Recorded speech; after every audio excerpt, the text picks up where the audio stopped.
किसान मित्रों, मेरा नाम आनंद कौशल है। मैं Corteva agriculture science private limited मतलब पानियर कंपनी से आप सभी के बीच में आज उपस्थित हुआ हूँ।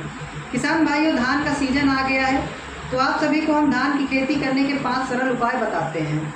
देखिए, धान की खेती करने के 5 सरल उपाय अगर आप सभी लोग वैज्ञानिक विधि से खेती करते हैं तो आपको अधिक उपज प्राप्त होगा।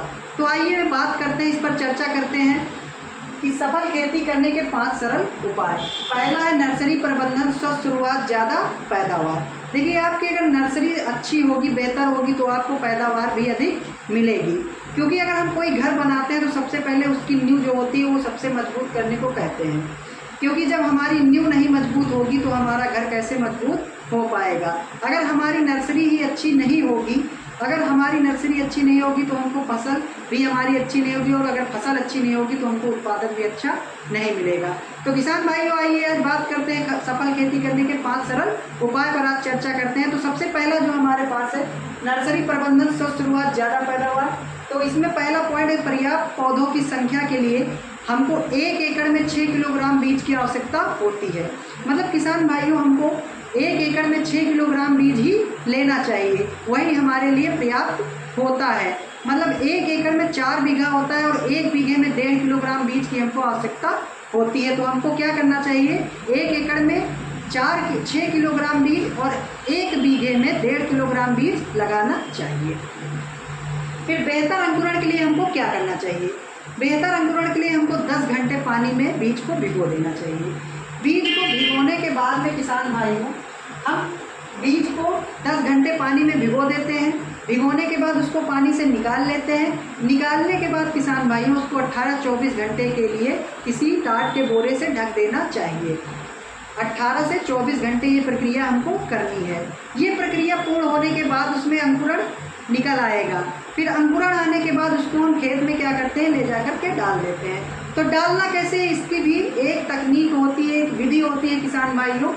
देखिए, नर्सरी जो होती है, 1 एकड़ नर्सरी के लिए हमको क्या करना चाहिए, 360 वर्ग मीटर, मतलब 1 एकड़ नर्सरी के लिए 360 वर्ग मीटर की 10 से 15 सेंटीमीटर उभरी हुई हमको क्यारी बना लेनी चाहिए। क्यारी बनाने के बाद उसी में हमको बीज डालना चाहिए। फिर इसमें चौथा है नर्सरी में खरपतवार नियंत्रण के लिए हमको क्या करना चाहिए, जो हमारा मुख्य है। हमारी नर्सरी में अगर किसी प्रकार का खरपतवार आ जाता है तो हमको क्या करना चाहिए किसान भाइयों, अगर नर्सरी में किसी प्रकार का खरपतवार है तो हमको नर्सरी में खरपतवार नियंत्रण के लिए क्लिंचर एक दवा आती है 10% EC 5 ml प्रति लीटर पानी में मिला करके हमको नर्सरी में छिड़काव कर देना चाहिए, जिससे हमारा क्या होता है, जो भी हमारा खरपतवार होता है वो नष्ट हो जाता है।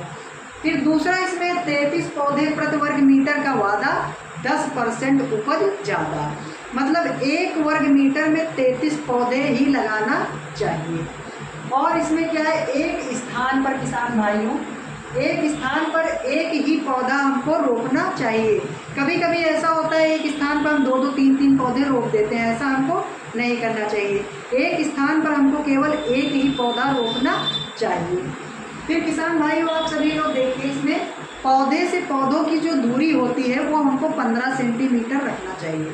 किसान भाई, जो पौधे से पौधों की दूरी होती है उसको हमको 15 सेंटीमीटर, और जो लाइन से लाइन की दूरी होती है उसको 20 सेंटीमीटर रखना चाहिए। इससे ये फ़ायदा होता है कि अगर हम पौधे से पौधों की दूरी मेंटेन रखते हैं तो उसमें क्या होता है, जो आपकी भाषा में बताएं, व्यास उसमें अच्छी आती है।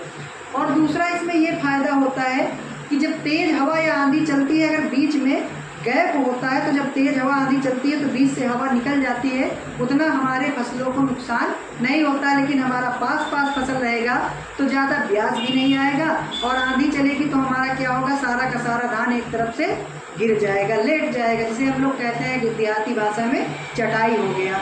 आंधी चली और हमारा धान चटाई हो गया, तो वही समस्या आपके धान में आ सकती है। तो किसान भाइयों, आपको ये भी ज़रूरी है। और इसमें तीसरा क्या होता है, अगर हमारे पौधे की दूरी मेंटेन रहती है तो जब हम कोई खाद डालने या दवा डालने जाते हैं तो बीच में हमको गैप मिल जाता है, उसी से हम निकल करके जाते हैं, दवा डाल देते हैं। इससे समस्या ये नहीं होती कि हमारा अन्य पौधा खराब नहीं होता है। फिर देखिए, नाइट्रोजन का सही इस्तेमाल, स्वस्थ फसल किसान खुशहाल। हमको क्या करना चाहिए, नाइट्रोजन जो भी हम खाद डालते हैं उसको हमको सही मात्रा में और सही समय पर ही डालना चाहिए।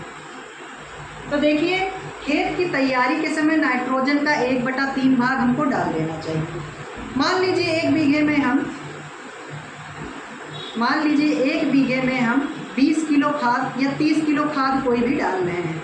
एक एग्जाम्पल के तौर पे बता रहे हैं कि 1 बीघे में हम 30 किलो खाद डाल रहे हैं, तो उसको हमको एक ही बार में नहीं डालना चाहिए, उसको हमको 3 बार में खाद को डालना चाहिए। पहली खाद जो 1/3 भाग होता है, मतलब 10 किलो खाद हमको खेत की तैयारी के समय, फिर दूसरी खाद खेत की तैयारी से 20 से 25 दिन बाद फिर डालनी चाहिए, और तीसरी खाद गपोट अवस्था, जब आप लोग कहते हैं ब्यास अवस्था, जो आप लोग कहते हैं बाली, मतलब गाला में आ गया है, जब गाला में धान आ जाए तो उस समय हमको डालना चाहिए। देखिए, जैसे हमको मान लीजिए किसी चीज़ की कमी है, प्रोटीन की कमी है, हम डॉक्टर के पास गए, डॉक्टर ने हमको दवा दिया और हम दवा लेकर आए, डॉक्टर ने हमसे कहा कि ये 3 टाइम खाना है, 2-2 दवा या 1-1 कैप्सूल 3 टाइम खाना है, लेकिन हम क्या करते हैं, तीनों कैप्सूल एक ही बार में खा लेंगे तो हमको नुकसान पहुंचेगा, हमको नुकसान कर जाएगी। उसी तरह अगर हम धान में या किसी फसल में एक ही बार में खाद डाल देते हैं तो उसको नुकसान आता है। मान लीजिए हम एक दिन में 3 बार खाना खाते हैं, 4-4 रोटियाँ, और हम 12 रोटी एक ही बार में खा जाएं तो हमको नुकसान कर जाएगा। उसी प्रकार जब फसल को आवश्यकता होती है तभी हमको क्या करना चाहिए, उसमें खाद डालनी चाहिए। फिर किसान भाइयों, सही मात्रा में पोटास लगाओ, ज़्यादा एवं वजनदार दाने पाओ। मतलब अगर हम पोटास का इस्तेमाल अपने खेत में करते हैं, अपनी फसल में करते हैं, जो भी ग्रेन फसल, जो दानेदार फसल होती है, अगर उसमें हम पोटास डाल देते हैं तो हमारी फसल बहुत ही अच्छी हो जाती है। देखिए, पोटास का काम क्या होता है, दाने को चमकदार बनाना, दाने को वजनदार बनाना और हमारी फसल को हरा, एकदम हरी रखना होता है। तो अगर हम पोटास का इस्तेमाल कर देते हैं, गांव में ज़्यादातर कोई पोटास का इस्तेमाल नहीं करता, लेकिन हमको पोटास डाल देना चाहिए। अगर हम पोटास डाल देते हैं तो हमारा क्या होता है, दाना चमकदार और वजनदार होता है, जिससे हमारी उपज अधिक होती है। बाकी किसान भाइयों, बहुत सारी कीट और बीमारियां लगती हैं, तो कीट और बीमारियों के बारे में हम बाद में चर्चा करेंगे। अभी जो चर्चा करनी थी उसके बारे में हम आपसे चर्चा कर चुके हैं कि हमको खेती कैसे करनी चाहिए, नर्सरी कैसे करनी चाहिए। अब हम कीट और रोग के बारे में आपको दूसरे वीडियो में, आगे जब आपकी फसल खड़ी हो जाएगी, जब बालियां उसमें आने वाली होंगी और जब उसमें रोग और कीट का प्रकोप ज़्यादा होता है, उस समय हम दूसरी वीडियो लेकर आएंगे, तो उसका आप सभी लोग इंतज़ार करिएगा। आते हैं, फिर मिलते हैं आप सभी को दूसरी वीडियो में और आपको रोग और कीटों के बचाव के बारे में बताएंगे। बहुत बहुत धन्यवाद।